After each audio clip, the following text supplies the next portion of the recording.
Welcome. My name is Heather Sachs, and I'm the Policy and Advocacy Co-Director for the National Down Syndrome Congress.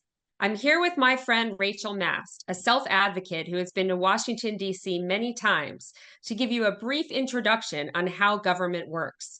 Rachel, could you start with the three branches? I sure hope you'll mean the tree fences. On the table at climbing trees. Just joking. Yes, there are three branches of government.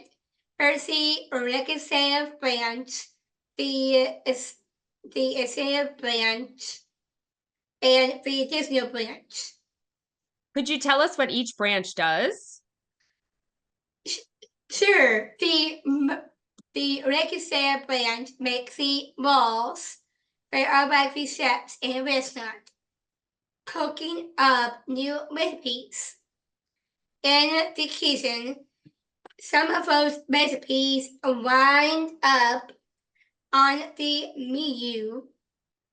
They get to order them and eat them. Yummy. And who's in the legislative branch? That's the Congress, which is made of two chambers, the Senate and the House of Representatives. There are 100 members of the Senate, 2 from each state, and 25 members of the House. The amount at stake depends on how many people live there. Congress is like a big family at Thanksgiving, but a lot more awkward. And unfortunately, no turkey or pumpkin pie. Yes, a lot of arguing does take place in Congress, unfortunately. Now, what about the executive branch? That's the president's job. He makes sure the laws are followed, kind of like the principal in school, making sure that all officers behave. Right. And who helps the president? The vice president and the president's cabinet. I don't mean like a kitchen cabinet for dishes. I mean the president's side kicks, but the Secretary of State and Secretary of Education, and many more. And finally, the judicial branch? They are the judges and the Supreme Court. They make sure the laws are fair and followed, kind of like officials in a soccer game. They can have a red card, overturn, and unfair laws. Well done, Rachel. Now, let's talk about how a bill becomes a law.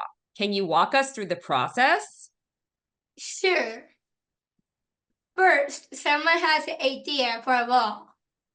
And some of those ideas have been really important and life-changing, like allowing people with disabilities to go to school, just like me.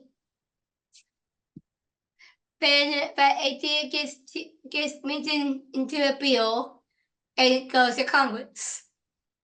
I heard that the bill has to go through many steps to even get to be discussed and voted on in Congress. Yes, and if we work hard the steps, the bill will get a lot of exercise. The bill goes to a committee in charge of that type of bill. The committee makes edits, changes, or adds new language.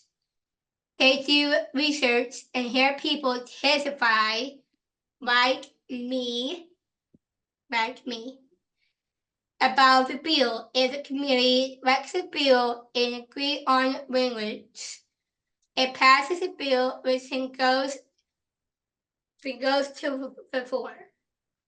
What? Like they place the bill on the actual floor? Wouldn't it get dirty and people would step on it? Now, you'd be a funny hair. The floor just means that the entire house or Senate gets to vote on the bill. If it passes, then it goes over to the other chamber for some process. And the bill has to get approved by both the House of Representatives and the Senate.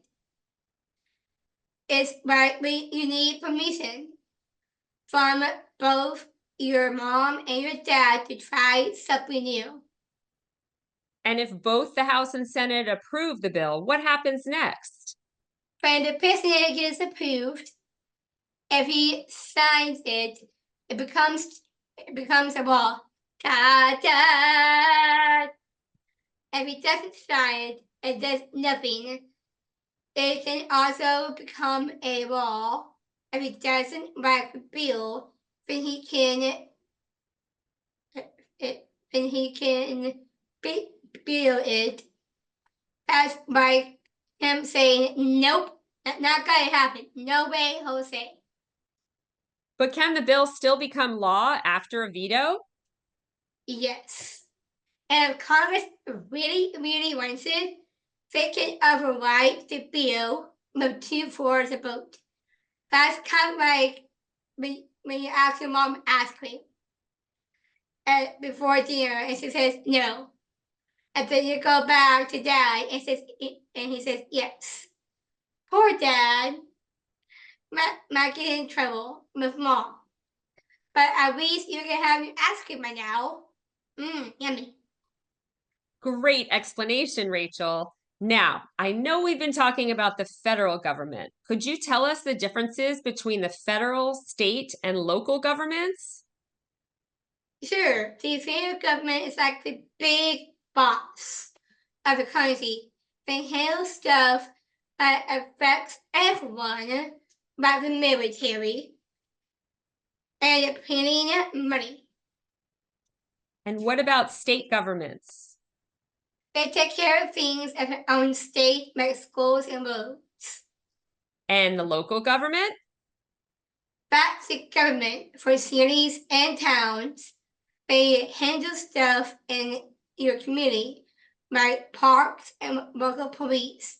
All three levels of government are supposed to work together for the public good, and they all have their own separate jobs.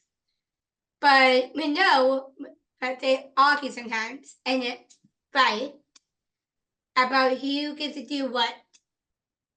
Wow, what a great explanation.